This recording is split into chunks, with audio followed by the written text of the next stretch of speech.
আজি নাট বন ষষ্ঠ হওয়ার আগে আগে আমার এই মন সংকলি আগে আগে নিজর যে আধ্যাত্মিক অনুভব সেই অনুভবখিনি আমার আগত খুব সুন্দরভাবে উপস্থাপন করার লগতে কেইবাটাও অতি প্রয়োজনীয় দিহা তথা পরামর্শ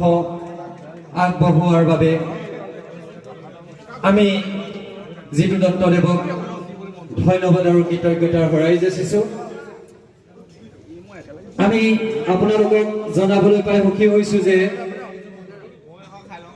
আমাৰ গাঁৱৰ